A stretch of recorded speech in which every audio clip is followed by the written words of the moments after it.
안녕하세요. 해우산의원 김진명 원장입니다. 날씨가 많이 더워졌네요.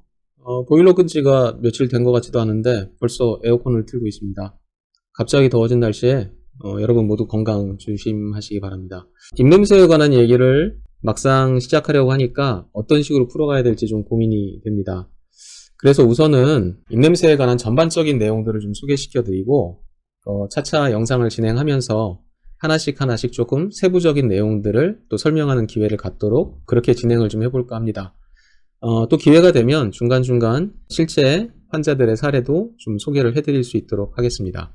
입냄새가 나면 이게 무조건 병일까요? 또 입냄새가 나면 무조건 치료를 해야 되느냐?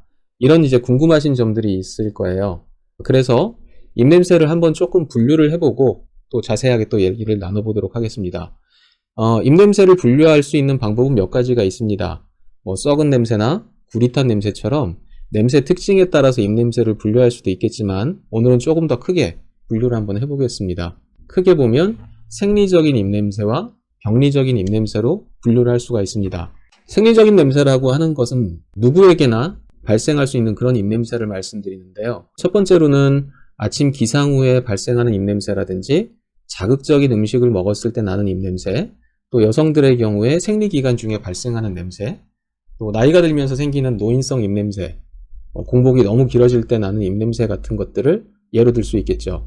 이런 생리적인 입냄새는 냄새를 유발하는 그런 상황이 해소가 되면 냄새도 자연스럽게 줄어들 수가 있습니다. 그래서 이런 생리적인 입냄새는 병으로 보지는 않습니다.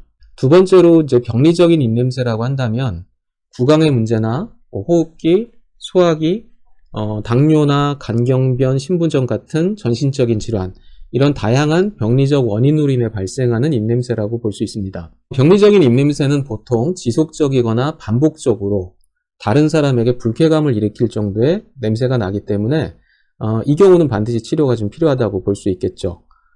병리적인 입냄새를 일으키는 원인들은 앞서 말씀드린 것처럼 다양한데 각각의 또 원인들에 대한 얘기는 추후에 또 자세하게 또 한번 말씀을 드리는 기회를 갖도록 하겠습니다.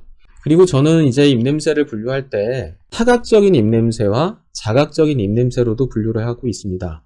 타각적인 입냄새라고 하는 건 말 그대로 다른 사람이 나에게 느끼는 입냄새의 정도를 얘기할 수 있겠고요.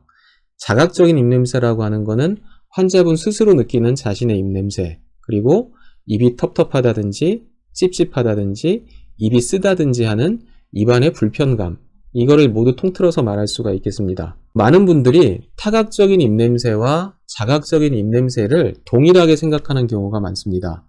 그런데 실제로는 타인이 느끼는 타각적인 입냄새와 스스로 느끼는 자각적인 입냄새가 반드시 일치하는 것은 아닙니다. 어떤 경우에는 본인은 전혀 모르는데 다른 사람은 굉장히 심하게 냄새를 느끼는 경우도 있고요. 또 반대로 어떤 경우엔 본인은 너무 불편한데 다른 사람이 느끼는 입냄새는 그 정도 수준은 아닌 경우도 있습니다. 그래서 이 자각적인 입냄새와 타각적인 입냄새를 구분하는 것은 입냄새를 치료할 때 굉장히 중요한 의미가 있습니다.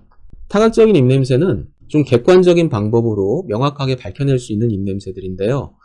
검사할 수 있는 방법은 대표적으로 알려진 오랄크로마나 할리미터 같은 구취 측정기를 이용해서 검사를 할 수도 있고요. 검사자가 직접 환자의 입냄새를 맡아보는 관능 검사를 통해서도 객관적으로 확인을 할 수가 있습니다. 이렇게 이제 입냄새를 크게 분류를 해보면 생리적 입냄새, 병리적 입냄새, 타각적인 입냄새, 또 자각적인 입냄새, 이렇게 분류를 할 수가 있고요. 그럼 어떤 경우에 입냄새를 치료를 해야 되느냐, 그 부분에 대해서 말씀을 드려보겠습니다. 저는 크게 입냄새를 치료해야 되는 상황을 세 가지로 보고 있는데요. 첫 번째는 앞서 말씀드린 객관적인 검사를 통해서 명확하게 밝혀지는, 명확하게 확인이 되는 타각적인 입냄새가 나는 경우입니다.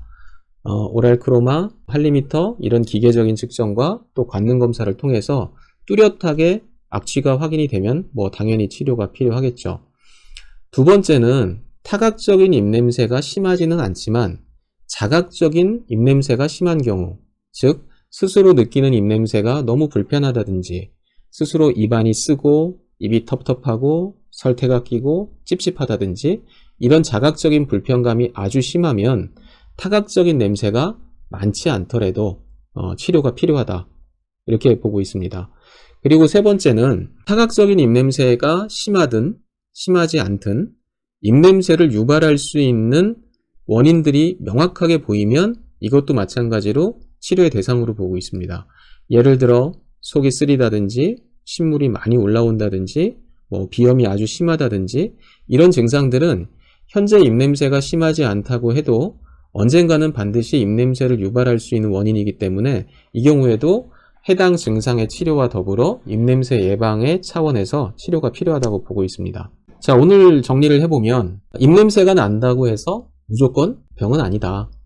생리적인 입냄새는 굳이 치료가 필요하지 않다. 병리적인 원인으로 발생하는 심한 악취가 나는 입냄새는 반드시 치료를 해야 된다. 그리고 타각적인 입냄새가 명확하게 밝혀지는 경우에는 치료가 필요하다. 또 타각적인 입냄새가 심하지는 않더라도 자각적인 불편감이 너무 심한 경우에도 치료가 필요하다. 또 입냄새 자체가 아주 심하진 않지만 입냄새를 유발할 수 있는 뚜렷한 증상이 있을 때도 예방의 차원에서 치료가 필요하다. 이렇게 정리를 해볼 수 있을 것 같습니다. 오늘 말씀드린 내용들이 입냄새의 전반적인 내용 중에서 서두 부분에 해당을 하는데요. 여러분들에게 조금이라도 도움이 됐으면 좋겠고요. 앞으로도 계속 차차 더 많은 얘기들을 나눠보도록 하겠습니다. 영상 보시고 중간중간에 궁금하시거나 문의사항이 있으시면 언제든지 제 카톡으로 연락을 주시면 제가 성실하게 답변해 드리겠습니다. 감사합니다.